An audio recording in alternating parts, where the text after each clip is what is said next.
Welcome to Three, a show about Federer, Nadal, and Djokovic, and part of the Tennis Channel podcast network. I'm Gill with Joel Drucker and Amy Lundy.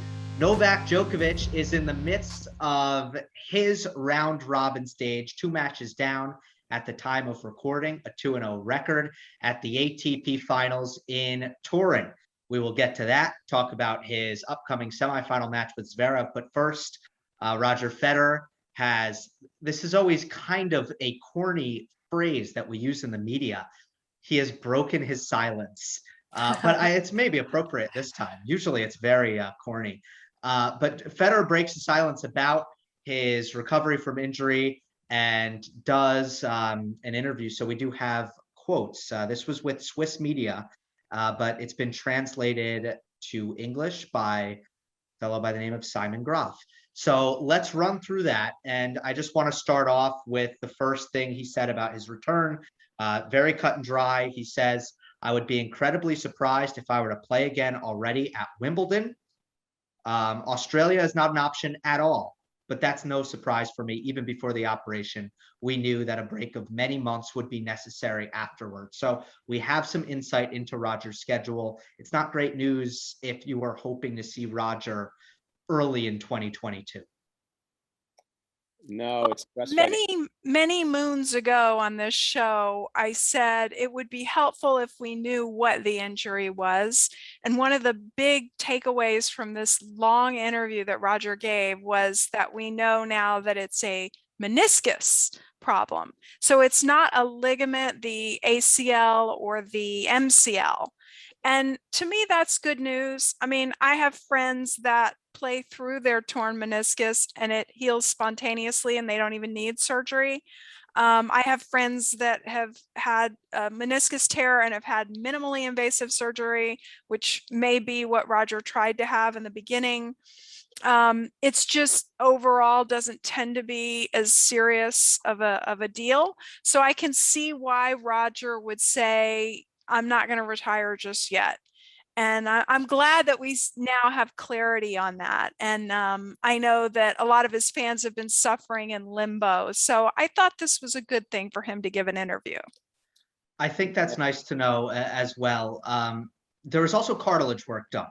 So that becomes, without being an expert on this, deeper rooted, like arthritic pain that can emerge when your cartilage breaks down. And that I want to add in addition to the meniscus. Joel? Well, what's that phrase? Always time waits for no one. But God, we always thought, wait, if anyone was going to defy it, it was the guy who knew all about time. The way Federer manages his time, his Switzerland, his sense of timing and meaning and all that. And yet it's a hard thing to deal with, to think, wow, we might not even see him for Wimbledon or maybe even after, and how that's going. And it just shows you probably obviously the extent of this and the rehab and the complicated path. And it's nice. I like the way Federer explains these things. I find that really kind of refreshing. It's not cryptic. It's not vague. I mean, it takes a little while, but then you kind of get, okay, here's where things are. Yeah, I agree. I appreciate that too. And I was in the minority, and Amy, I think you disagreed with me as well on Twitter, talking about why tennis players are often very cryptic about their injuries and they don't want to reveal anything. I have some more sympathy for why athletes would do that in certain other sports, but my impression is that you aren't giving up much of a advantage by talking about, let's say you have a shoulder injury. Okay, obviously without a fully functioning right arm, there's going to be some issues on the tennis court, but I don't know if you can really game plan against a player with a bum right shoulder. It really just affects their game. So I too think that it's a good thing for the fans. And this is a common theme with Roger's entire statement, is he wants to serve his fans. He says he feels like he owes it to his fans to keep them in the loop here, then ultimately to try to come back for the fans. Yeah, and it's so funny how people are taking this latest one, because you can almost tell, is this person overall an optimist or a pessimist in life? because some of my friends, not that either is a bad thing, but some of my friends are saying, well, it was a good run, but he's basically saying this is it. And then other people, including the Tennis Channel Twitter feed, is like, this is great news. He's going to try to come back this summer. You know, it's inconclusive, but it's he has not retired. And if he were, were giving up, then he would be telling us that, sorry guys, that was it, it's over. But he's like, nope, I just want to wait and see how I do with this. And even I don't know how I'm going to do with it, but I'm going to try one more time. Right, and it's all, and both are true. Right, the run is nearing its end, and so he's in some ways kind of preparing us for it, and he's going to try to give it a go. And they're all fine. And it's kind of also a neat thing about individual sports that allow you to do this. It's not like if he was a team sport guy, he might be playing a role, a few minutes a game, he'd be phased out, or he'd be drastically hurting the productivity of the team. Yeah, good point. Neither is true in this case. So do what you want, Roger, and we'll just and keep in touch. And I hope, I mean, maybe we'll see things. I can see we're used to this, the future tweet, the crutches, the walking, the first practice. Hey, you saw it, Amy, earlier this year. You saw like one tweet of him hitting a ball or two. You're like, I'm not quite sure he's got it. Remember when you did that earlier this year? Yeah, that was like there's a Pruder film. Yeah, it was the backhand. Yeah, it just wasn't. And even he, if you looked at it very closely, was kind of shaking his head a little bit. So yeah, but I thought it was kind of like reading it. It's like, okay, so it's one backhand poorly, but you thought you had the intuitive sense to say, oh no, he's dissatisfied with something bigger, and that was true. So we'll wait to see, Rogers. And it's interesting in the world we're in now of you give an exclusive to one newspaper, you send out a tweet, maybe a video, maybe a TikTok. I will see. Well, on the point of Roger not really needing to do it any certain way in an individual sport, I would just continue. And throughout this process, I'm going to continue to hammer this home because I truly believe it and that it's worth remembering. He went to South America and Africa and filled stadiums with 80,000 people to play exhibition matches. You know, if he wants to do a goodbye tour, he by no means needs to do that on the ATP tour. There's just no necessity for that. Let's continue with this, and you guys can interrupt me whenever you want here, if you want to stop me.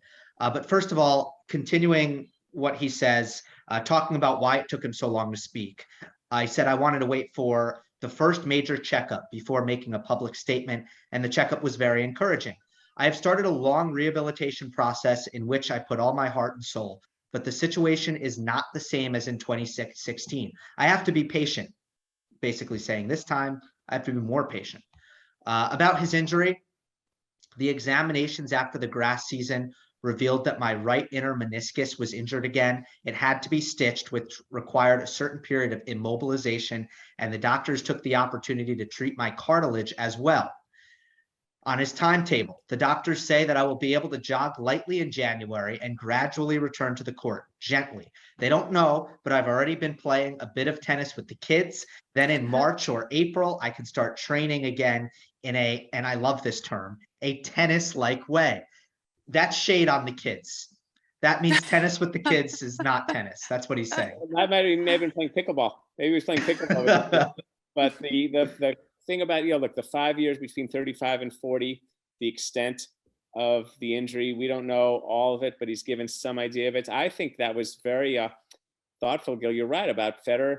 Federer can play around the world in all sorts of ways that don't include the ATP tour, that can be forms of exhibitions, that can be things, the Laver Cup can be different doubles, various.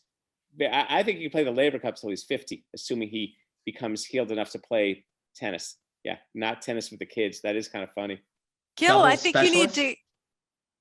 Yeah, Gil, I think you need to get Tony Godsick on line too, because that's a really good idea to just, do some exhibitions, maybe in some countries that haven't had the ability to see Federer over the years.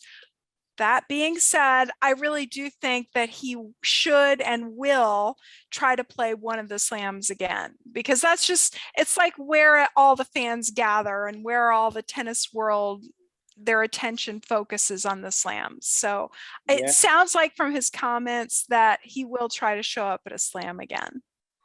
Right. So Wimbledon is kind of hanging in the balance, but that sounds, he kind of said, he likes to set the bar low. Don't think it's going to be me at Wimbledon, but maybe it might be Wimbledon, because then that's the one that's he most would like to be at again, and to come back to slam at the US Open. Well, we go through this with all these slams. I think I'm going to rank Federer's preferred slams. Wimbledon, Australian, US, French. You know, he didn't even mention the French. It was like, I can't play the Australian, maybe not even Wimbledon. French. Basically, see you guys. Well, you won't be seeing. Don't. No clay. Man, you have to wonder at this point, after withdrawing, winning 3 matches and withdrawing, not mentioning the French Open in this statement, skipping it for 2 years. I don't know. Are the FFT and Roger cool? He gets to say that he ended his Roland Garros with a victory, even though it wasn't in front of a crowd and all that. But I mean, how many players can do that? That's a nugget. Yeah, there you go. That's a nice, that's a bronze nugget. Yeah, not exactly a Pete Sampras there, Amy. Yeah, no. But we just don't know what's going to happen with Roger. And it sounds like he doesn't either. But it was wonderful to hear him sort of take the long view and wax a little bit about his career and say things that even we as fans have been thinking, or that we might think, like, I don't want to end my Wimbledon career that way with that final set that I played against Hurkacz, you know? So that's what we're all thinking. So it was great to hear him say that out loud. Yeah, let's finish it up. He said that I had this operation done so I could ski with my children or play football or tennis in the future. My primary motivation was to get back in shape for my normal life, but I wanted to approach this rehabilitation with the mentality and body of a top athlete. As far as my sporting ambitions are concerned, I want to see once again what I can achieve as a tennis pro. I'm fighting for it. I'm very motivated. I feel the support of my team and family. We all wish that I can say goodbye on my own terms on a court. I have experienced similar challenges many times in my career, sometimes without the public being aware of it. And though I know that the end is near, I want to try to play some big matches again. It won't be easy, but I'll try. What kind of image will people remember of me? My last set at Wimbledon last July, or my Grand Slam singles titles, and what triggered in them when they watched me play? My money is on the latter. For a few years now, I've been pretty relaxed about that. But I do understand the fans' feelings. It would be easy for me to say, I've given a lot, I've received a lot, let's just stop here. But me investing everything to come back is also my way of saying thank you. My fans deserve better than the image of my last grass season. My world will not collapse if I never play in another Grand Slam final, but it is my ultimate dream to return once again. And in fact, I still believe in it. I believe in these kinds of miracles. I have already experienced them. That is the end. Did he have his finger up like you there, Gill? Like he was proclaiming it? I like that. You were just acting it out. You were channeling Roger. That was I couldn't see him doing that. That wasn't Swiss. I think he created, that was a curious little straw man he created between what will people remember? My last set at Wimbledon or the 20 majors I won? I mean, please. It's a sock puppet, as we like to say. Exactly. Anyone who their lasting memory of Federer is him losing a match at Wimbledon that way doesn't know very much about tennis. I mean, geez Louise. I mean, at some point, I think we should start thinking about our 10 great Federer moments at slams, 10 great Federer moments elsewhere. I mean, all the joy he's given people who love and watch tennis. So we'll just see what's to come. And fortunately, I think someone put this, we'll always have YouTube. Well, I mean, look, here's the deal that I've been thinking a lot over the last 24 hours. If things had gone differently in that Wimbledon final against Novak, when he had the 2 match points, would this be happening? Or would it have been easier for Roger to just say, I'm good? That is kind of a bugaboo that looms large in all this. That's a great question, but I don't think he would have done that. I think he would have still enjoyed playing. Just like recall, for example, that may have been Pete Sampras' match, but he didn't announce that for many months later. He didn't say that day, and I'm out of here. And I don't think individual sports work that way. I think it just, because I think Roger would have been, okay, let's see, imagine he wins that Wimbledon. He's elated. That's cool. Why stop? Well, I'm not saying that he might have retired then, but now would he find it easier to retire? That's the question. Yeah, it's like Wimbledon has become this thing for him, and he choreographs it. He tells everybody, you know, like Wimbledon. And I just wonder if he had chosen a different serve direction on one of those match points or something like that, and the ball had bounced differently, and he ends up converting one of those match points, then where are we today? That's what I think. See, but I think, okay, so he wins that Wimbledon. That would have been Wimbledon number 9. He would have won Wimbledon number 9 that day. And so I think the notion of double digit, I mean, I think these athletes, their appetite for success is just enormous, which makes them compelling. So why not? You know, it's like maybe the statements are a little different, and who knows how that Wimbledon affects them. And then the other thing is also, like, I remember term Sampras used for a lot of stuff. He called it commentary. Oh, commentary. It's like, whatever, say what you want. And Federer, we don't even know. We'll hopefully learn more about where his body's at, where his mind is at, and we'll see. And again, it's so different in an individual sport. So different than a team sport, where it's like, you know what? You're not cutting it anymore, Peyton. We got to let you go. Yeah. And we gotta make room. We got to make room. The team needs someone young, because we got, you know, all these dozens of other guys. We got to make a team. We got to make an organization work. There's no other organization for Roger Federer other than Roger Federer. And that's for all these tennis players. So yeah, Amy, it is a great question. And I tend to think that one of the driving forces for all three of them continuing to push their limits in terms of longevity is just the fact that they're still going. So, I mean, obviously Federer would be at 21. He'd still have the record right now, assuming no, what is it? The butterfly effect, that the whole world changes when something different happens. But, assuming no butterfly effect, you know, and remember, Novak would have one less or one fewer. Yeah, I don't know, but who knows what Novak? Yeah, but this is where the butterfly effect is, and who knows how Novak aged at the 2020 US Open. Then maybe Novak goes on to win the calendar slam. Who knows? Yeah, we could be in nuclear war right now, World War IV. Wow, I was hoping for a parking ticket. Wow, okay. Wow, World War IV. I'm just, you know, it's the story of the sitcom plot where you go back in time, you change something, and everything is horrible. Anyway. I'm glad that's a sitcom for your generation. It was serious business in mine. Yeah. Well, yeah, but I tend to think Joel's right, that there's something in these guys. They want to compete. They have a never say die mentality that's deeply ingrained in them, and it doesn't have anything to do with what they've already accomplished. But at the same time, you know, made me certainly a thinker, no doubt about that. I got something. I want to add an anecdote that I like saying. Ty Cobb was a great baseball player, and he was asked. He was great in the 10s and 20s before Babe Ruth even, and he was asked once, "What would you hit if you were playing today?" He goes, "Well, I'd hit about 305." And they go, 305, but you're a lifetime, like almost 370, you hit 400 and all these things. Yeah, but I'm 71 years old. Good for Ty. Yeah, your fellow Georgian. Yeah. That's right. So they're how these folks see the world, and themselves. I mean, Jack Kramer was 75 and he's watching some players. It's hard to imagine losing either of these boys.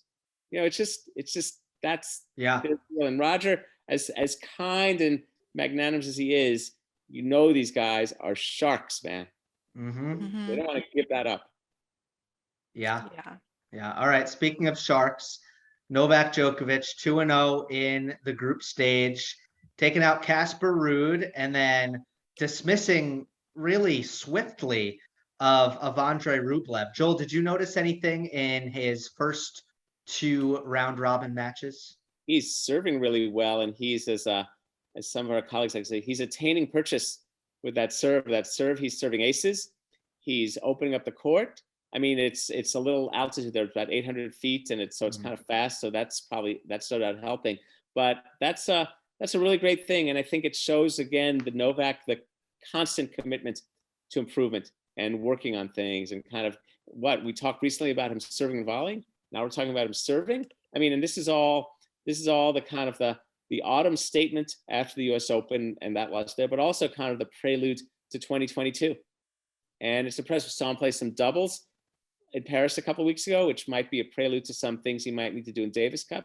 So again, it's just to see Novak, the constant, no stone unturned approach to things. Very impressive. 2 things that I see are, I think back to when he tore his abdominal early in the year and how far he's come and everything that he's accomplished, while healing from that. And some of the points where he's stretched out and he's doing his splits and all that his level of flexibility and fitness at this point in the season when younger players are withdrawing is pretty amazing. And it's absolutely the standard by which everyone should aim. And then the other thing is just the quickness of the surface. When he just won on another indoor surface that was supposedly very slow, and how he can adjust to different conditions just like that.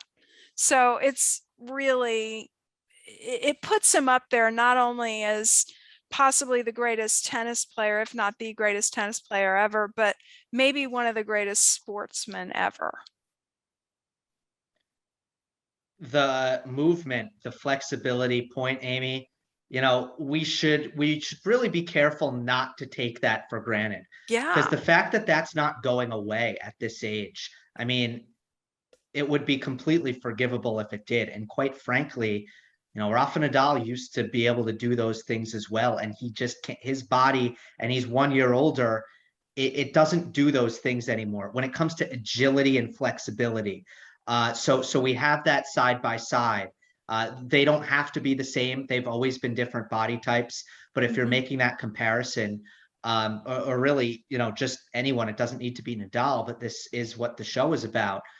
I mean, the fact that Novak can still, I don't know what to call it, but push his body to those extreme limits is something that, again, we should always be reminding ourselves that that's not normal. Well, with Nadal, I would say it's about will, and with Novak, it's about skill.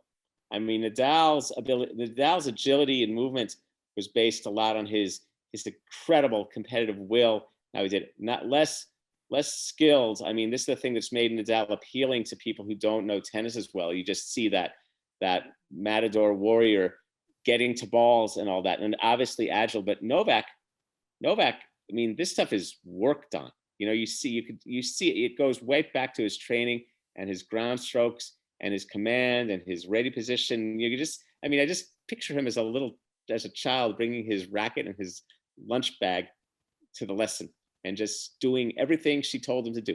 Right, turn hip now. There's a whole technical discipline that Novak has that might be the greatest ever, as far as organizing his body and feet. And then when you get yourself organized like that, then you can make your scramble too, because you're so organized, it's so balanced. Incredible. Yeah, and I think there's definitely some unconventional things that he does with stretching and yoga and flexibility that a lot of players just aren't doing, right? They're ignoring it. Well, wait, who's ignoring it? Well, it's safe to say that some players, or many players, are ignoring some of the emphasis that Novak puts on flexibility. Now, I'm not in their training rooms at all times, so I can't say that for a fact. But I mean, you just don't see, you see Novak at the Olympics doing a split with a what are those called, Amy? Gymnast. Yeah, but what do they wear? They wear what do gymnasts wear?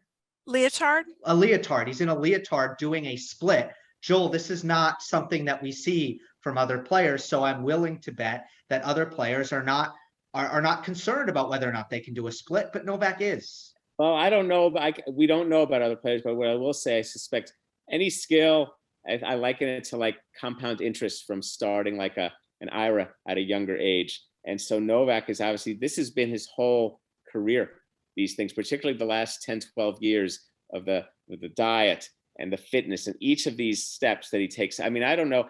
I think every player is concerned with flexibility, but it's different. It's when you start it, and also, as you say, maybe just the innate body type and genetics. And one thing Joel, yeah. I think you can go to a lot of academies all around the world, and the focus is much more on strength building, cardio building. I mean, flexibility is unconventional. I would stand by that. And I don't know, Yeah. maybe at the top of the professional game that they're starting to catch on, but I mean, I just don't think that there's a universal emphasis on I flexibility. think you might be right. Go on, Emmy. I don't see Zverev or Medvedev doing the splits with the gymnasts. I mean, I don't know if you guys have ever tried to do a split. I'm a woman and I find that kind of thing very difficult to have that kind. It's something that you have to build up to. And I think Yelena, sorry, was saying that she was asked, what does Novak do like on his off day? And she said something like, every spare minute that he has, he's on the floor stretching. I don't think the other players are doing that on their off day. Well, right. So it's funny, and the younger ones, and I think your point about academies is great, Gil, because we're seeing with Novak what really strength, the role of flexibility. I'm going to give some credit to way back to the childhood of things like skiing, as balance and posture. And there's a certain, Agassi went through this too with Gil Reyes, where earlier in his career he works on the strength part, but then as he aged, he was more on the flexibility. And they've learned so much more, even in the last 10 years, about what strength and what it means to be strong for a tennis player. There's upper body, there's more lower body, and you look at Novak.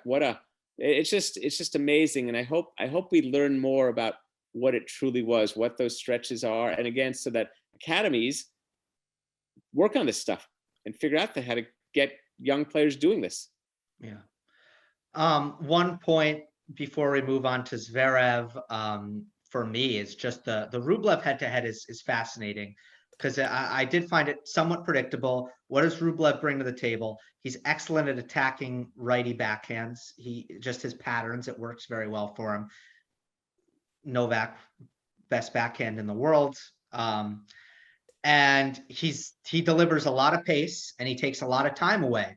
And the ball comes fast when you play Rublev. There's just not a lot of time. He's hitting it hard. He's on top of the baseline. And Novak is one of those players, can hit it as hard as you want. I'll use that pace. I don't care how hard you hit it. There's a certain thing with pace absorption. And honestly, Zverev and Medvedev have it as well. So you look at the top three seeds in this event, Zverev, Medvedev, Djokovic. Pace isn't really going to do it against them. You're going to have to bring something more to the table. And that, as far as, again, recreational players are concerned, what people are focused on, is pace important? 100%.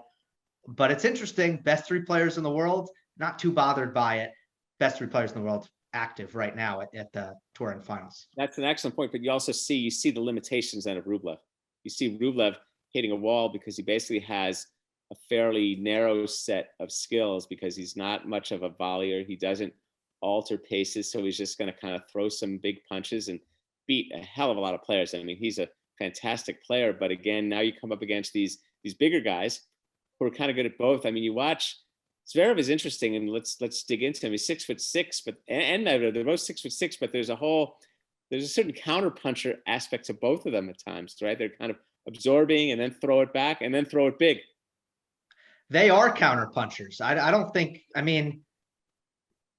they just serve big. That's the only thing that's not very counterpuncher about them. No, I think they both have just watching the last match with Medvedev, he can throw in an offensive shot, and so can Zverev with the forehand. Of course. There's with tennis, it's always the push-pull on the offense and defense, and knowing when to bring the offense and when to do the neutral and when to bring the defense. And I think all three of those players, Djokovic, Zverev, and Medvedev, have an innate sense of now's the time to bring the offense and pull the trigger. You don't think Zverev gets way too passive a lot of the time? Well, I mean, he's when he gets nervous. Please don't get mad at me, Zverev fans, but he's really one of my least favorite players to watch. Although I will say that he's coming to the net more. I've noticed that in the last, I don't know, half a dozen matches. So at least that's varying things up, and that's being more offensive, at least in terms of positioning, right? You're coming into the court. So I haven't watched much of him in this current tournament. I really want to get a handle and see how he's playing. He gets passive a little bit on the forehand. It's like I think Jim Courier used the term Captain Cross Court. He doesn't have it. Contemporary pro tennis, you got to be able to hit big cross court and down the line, and that's different. That's different than recreational tennis. Recreational tennis, you rally from the baseline mostly cross court by far, but we're talking big time pro tennis. He's got the big backhand down the line and the backhand, the two-hander cross court. But there is a part of me that sees him, that whole dichotomy between Zverev's first serve and his second serve is so kind of mind blowing. I mean, he can serve. Oh yeah, I'll serve 130, and now I'm going to hit a 81 mile an hour second serve. Though how it gets hurt, and this is again, we're looking at Novak setting a little bit of a vanguard for. Okay, I'm going to return, and maybe I'll eventually come to net too. Because the question in pro tennis is, how much do you get punished by a weak second serve if people are hitting ground strokes deep in the middle of the court on slow courts anyway, on courts that aren't that fast? What does it mean to punish? So it's an interesting thing going on. You see these tall guys who kind of counter and punch. It's an interesting mix. Yeah, I agree. Zverev does get away with a lot of his slow second serves because he's really good at recovering. All right, the head-to-head between Djokovic and Zverev is 7-3 Novak, and Novak has won 5 out of the last 6. But if you look at Zverev's 3 wins, big 3-set matches. That's the commonality. The first time they played, 2017, Zverev was kind of a baby at this point, and people were proclaiming him to be someone who is going to skyrocket to the very elite ranks, which somewhat happened and somewhat didn't. But Zverev beat Novak in the Rome Masters final in 2017. Then in 2018, the year-end championships, this time, of course, in London, Zverev beats Djokovic in straight sets. And then this year in the semifinals of Tokyo, Novak wins the first set 6-1, and Zverev storms back midway through the second set, wins the next 2 6-3, 6-1, ends Djokovic's hopes at Olympic gold. So those 3 wins, all best of 3 sets, all really big matches late in tournaments. It's kind of interesting, this head-to-head, right? Because Djokovic has won 5 out of the last 6, but it feels like Zverev has some important victories as well. Well, clearly you would say that Novak has the advantage in a best of 5 scenario, but this is the end of the year. The whole scenario is kind of a rubber match right now because Novak has pretty much everything sewn up. I mean, that's another reason that you got to take your hat off to the guy. Like, how does he motivate himself at this point? He's got to be dead dog tired. And he's going out there and playing some phenomenal tennis. But the best of 3 scenario indoors somewhat equalizes things. So it should be a pretty good match. Again, I haven't been watching Zverev that much this tournament, so you guys would be able to say better preview the match. I don't think I think Novak, he took a lot of time after the US Open. I don't think he's that tired. I think he played a tidy indoor event in Paris that he won, and I think he's feeling pretty darn good. I mean, he's looked pretty fresh in his matches and these indoor things for all the stuff that deny the players about, the sights and the sounds and the city, and they have this kind of, tunnel quality. The tennis stuff is nicely controlled, right? No elements, no sun, no wind. You just go out and hit some balls. I mean, I think he's looking pretty sharp. And again, you're right. He's sewn up year-end number 1, and he's.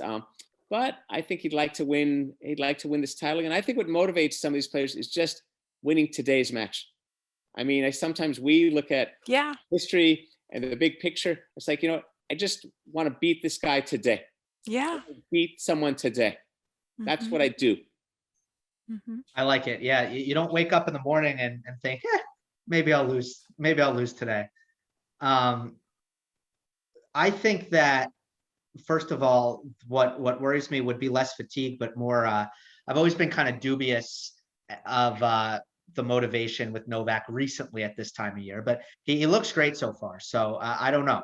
I think you're right, Joel, about that being a factor, but also sometimes not as big a factor as we might think. But where I think he really gains an advantage with Zverev traditionally is just in the head. I mean, that is it. I think skill for skill, Zverev's actually a difficult matchup for Novak. He serves huge. Backhand to backhand, Djokovic can't really pick on that pattern like he can with most right-handers. And I think it can be a really, really good match. But when things get tense, Novak is so much better at handling that than Zverev. We saw in the 5th set at the US Open, start of the 5th set, tense moments. Here we go. Chips are down, middle of the table, and Novak pulls ahead. So I don't know how Zverev's going to feel in a semifinal like this. I feel like he could be very dangerous because the stakes don't feel all that high for Sasha. I'm going to contrast Zverev with another tall guy who could trouble Novak and had a slightly different arsenal. Del Potro had this big forehand, and that pushed Novak numerous times, such as at Wimbledon. They had a great match. Novak won it, but it was much more physical because of the severity of the Del Potro forehand. Whereas Zverev, the forehand, it's one of those odd things. Sometimes he then misses, sometimes he doesn't pull the trigger as much. And then the problem, I think, when you have a weaker side that doesn't do as much for you, and then when you have the good side, maybe you overplay the good side. And I just think the whole cocktail mix for Zverev versus Novak is a little tricky, because then the serving thing enters, and how big do you serve? And now I got to serve a second serve. And again, Novak, this is a guy who knows how to really pin you with a deep, hard service return, Novak. So those little tail of tape things that Novak does better, such as his forehand and his forehand to forehand and the backhand to backhand, even though it's equal, that's equal. It's not an upside. And then so Zverev, I think he starts to feel, I got to do a little bit more here, a little bit more with my backhand, a little more with my serve. And when you start to feel too many of those things, you start to maybe tip over. But indoors, fast court, it's going to be some good tennis. We look forward to that tennis, and that'll do it for this episode of 3. Remember, we're available on all podcast platforms. We greatly appreciate it if you leave a rating and a review on Apple Podcasts. And if you're watching on YouTube, like, comment, subscribe. We will see you next time on the next episode of 3.